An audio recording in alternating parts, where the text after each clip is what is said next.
रामकृष्ण हरी. नित्य अभंग गाथा चिंतनाच्या या उपक्रमामध्ये आपल्या सर्वांचं हार्दिक स्वागत करतो. फार सुंदर अभंग जगद्गुरु तुकोबारायांच्या अनुभवाचा जो त्यांनी व्यक्त केलेला आहे तो आपण या ठिकाणी आज पाहणार आहोत.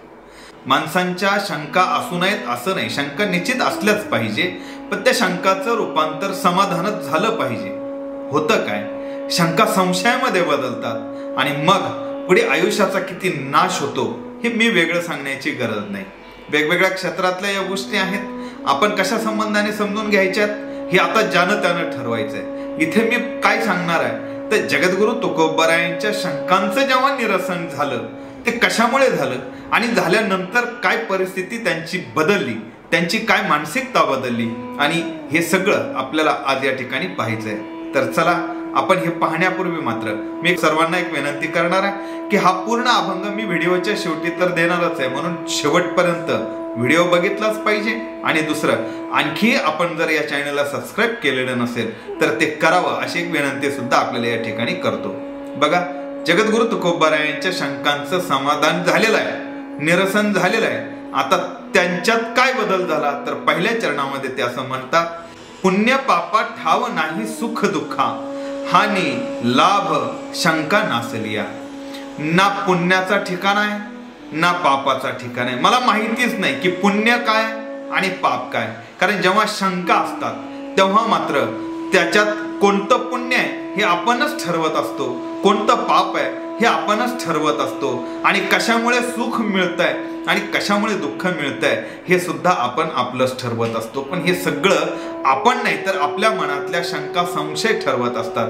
इथे मात्र जगद्गुरु तुकोबारायांनी सांगितलं कशाची हानी झाली, कशामुळे लाभ झाला, कशाचं पुण्य आहे, कशाचं पाप आहे, कशाचं सुख आहे, कशाचं दुःख आहे, या सगळ्यापासून मला आता अलिप्त राहता येत आहे, कारण यांची माहितीच मुळात मला नाहीये. आणि ती नसण्याचं कारण काय तर शंका नासली आहे. बस माझ्या शंकेचा नाश झाला आणि मग माझ्यामध्ये अशा पद्धतीचं परिवर्तन झालंय. आता कशी अवस्था आहे, जेव्हा माझ्यातून सगळ्या या गोष्टी निघून गेल्या तेव्हा दुसऱ्या चरणात ते असं म्हणतात की जिता मरण आले आप पर गेले, मूळ हे छेदिले संसाराचे.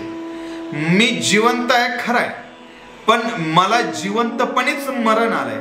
मग मरण आलंय म्हणजे शरीर रूपानं नव्हे तर ज्या काही शंकांच्या रूपानं जे काही माझं जिवंत राहणं होतं परंतु ते नकारात्मक होतं. बस शंका निघाल्या आणि मग माझं ते नकारात्मक जीवन सकारात्मकतेमध्ये बदललं आणि म्हणून माझं मरण आता काय झालेलं आहे तर ते मरून गेलेलं आहे. आणि याचा फायदा मात्र आता मला अशा पद्धतीनं झालाय की काय आपलं आहे आणि काय परक आहे ही भावनाच राहिली नाही. मृत शरीराला जसं कोण जवळचं आणि कोण दूरचं ही भावना नसते, कारण तो मृत असतो. मग अशा पद्धतीचा नकारात्मक विचारच जर मुळात मारून टाकला तर मग कोण जवळचा कोण दूरचा, कुणावर माया, कुणाचा द्वेष, कुणावर राग हा संबंधच मुळात राहत नाही.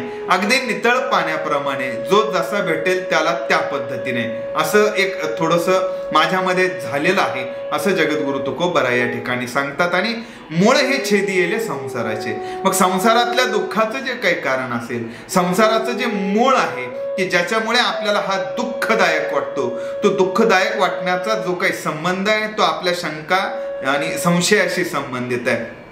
या निघून गेल्यामुळे मला आता याचं मूळ संसाराचं जे आहे तेच मी आता छेदून बाहेर निघालेलो आहे. आणि याचा फार मोठा पण सगळ्यांनी समजून घ्यावा अशा पद्धतीचा एक फायदा झालेला आहे. या फायद्याचा संबंध कसा तर तिसऱ्या चरणामध्ये ते म्हणतात, अधिकार जात वर्ण धर्म यात ठाव नाही सत्य असत्याशी. आता अधिकार म्हणजे मी फार आता देवाच्या जवळचा आहे आणि मी फार आता देवाच्या संबंधित आहे किंवा मी फार अधिकारानं मोठा आहे, वेगवेगळ्या कारणानं का असू द्यात, पण आता हा अधिकार जो काही असेल या संबंधाने माझी भावना शून्य झालेली आहे. त्यासोबत जात कोणती आहे, कोणाची, माझी, समोरच्याची, ह्याच्याशीही आता मी फार संबंध ठेवत नाही. वर्णाचाही संबंध नाही, धर्माचाही संबंध नाही, यातीचाही संबंध नाही. अरे ठाव नाही सत्य असत्याशी. बरं हे तर जाऊ द्या, पण काय सत्य आणि काय असत्य आता याच्याही पलीकडे जाऊन मी विचार करण्याच्या एका पात्रतेपर्यंत येऊन पोहोचलेलो आहे। त्याच्यामुळं अधिकाराने येणारा अहंकार किंवा इतर सगळ्या जात धर्म वर्ण किंवा या सगळ्या गोष्टीनं येणारा जो काही अहंकार आहे यापासून मला मुक्ती मिळाली आणि या मुक्ती मिळाल्याचं एक समाधान सुद्धा या अभंगातून जगद्गुरु तुकोबारायांनी या ठिकाणी व्यक्त केलेलं आहे। आता चौथ्या चरणात ते असं म्हणतात की जन वन भिन्न अचेत चलन नाही दुजेपण ठावयासी।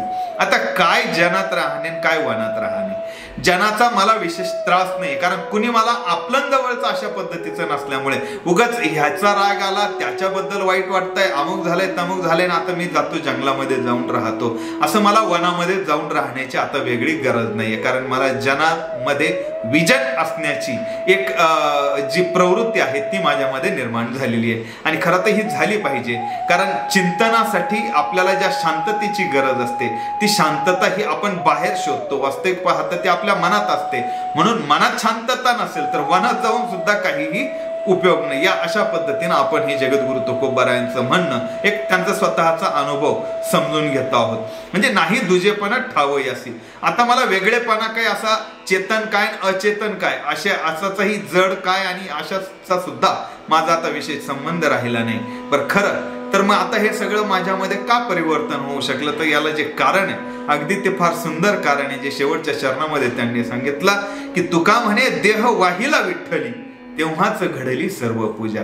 खरं तर या सगळ्या भावना आपल्यामध्ये शून्य व्हाव्यात, या शून्य भावना होणे म्हणजेच देवपूजा आहे। आणि खरं तर ही देवपूजा एक नव्हे तर अधिकाराच्या बाबतीत, जातीच्या बाबतीत, वर्णाच्या बाबतीत, लोकांच्या संबंधाच्या बाबतीत किंवा संशय शंकांच्या बाबतीत ज्या काही माझ्या मनामध्ये ज्या काही चलबिचल असायची, जे काही अस्वस्थता असायची, या सगळ्या आता माझ्यातून निघून गेलेल्या आहेत। खरं तर ही सगळ्या मला देवपूजा वाटतात।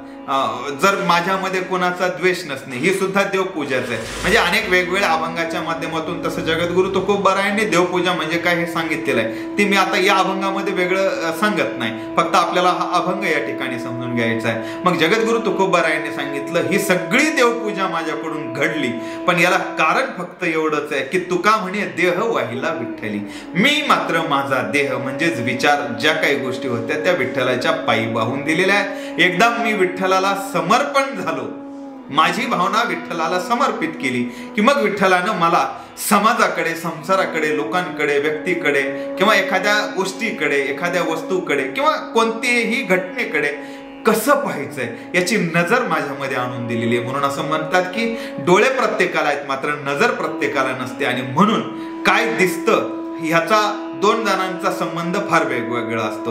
म्हणून जगद्गुरु तुकोबारायांनी आपला जो अनुभव या ठिकाणी व्यक्त केलेला आहे, या अनुभवातून आपण काय समजून घ्यायचं आहे तर या सगळ्याच्याही पलीकडे जाऊन आपण अधिकार असू द्या किती मोठा असू द्या ना तो आपल्या दृष्टीने असेल, पण म्हणून त्याच्यात अहंकार आपण निर्माण करण्यात अर्थ नाहीये।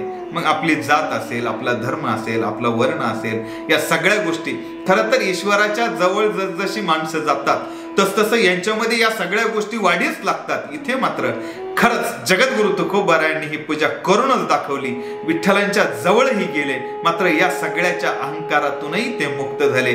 शून्य होण्याची कशी क्रिया त्यांच्या जीवनात घडली हे त्यांनी अनुभवातून आपल्याला या ठिकाणी सांगितलं। असंच अभंगाच्या माध्यमातून आपण त्यांची चिंतन समजून घेत आहोत। आपण ऐकलं त्याबद्दल आपल्या सगळ्यांचे आभार मानतो आणि पुढचं चिंतनही आपल्याला लवकरच ऐकायला मिळेल, पाहायला मिळेल। मात्र त्यापूर्वी या चॅनलला सबस्क्राईब करायचं विसरू नका।